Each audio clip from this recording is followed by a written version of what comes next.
dead bacteria, pieces of bacteria, and living bacteria. So these bacteria get made by eating the foods that you eat. And that's where it gets into some very interesting things about feeding bacteria what you want them to eat. And as most of you know who've read or listened to The Longevity Paradox, there's a big difference between the bacteria that you want living in you and the bacteria that you don't want living into you, and that's why we're going to talk about this today. So, first question, what should a good poop look like? Well, there's no absolute definition of you having a perfectly looking poop.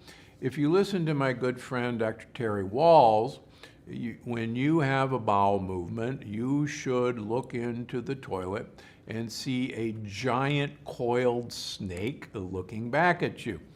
And those of you who have heard this story, when I was writing The Plant Paradox, I actually, in my unedited edition, said that when you look into the toilet, you should see a giant anaconda looking back up at you. And my dear editor, Julie Wills, said, you realize there is a movie called Anaconda, where an anaconda comes out of an airline toilet. And she said, I don't think we want that visual in the book. So we changed it to a coiled snake. But the point is, you want a large mass staring up at you from the toilet bowl. And if it looks like soft serve ice cream, that's okay. If it looks harder and has markings, that's also okay. What you don't really want to see is actually floaters. If you have consistently floating stool, that means it actually has a high fat content. And almost all of the fat that you eat should be absorbed and not be in your stool.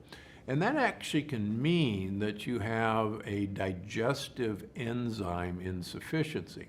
And it's one of the first things to spot. If you've got floating stools, then one of the first things I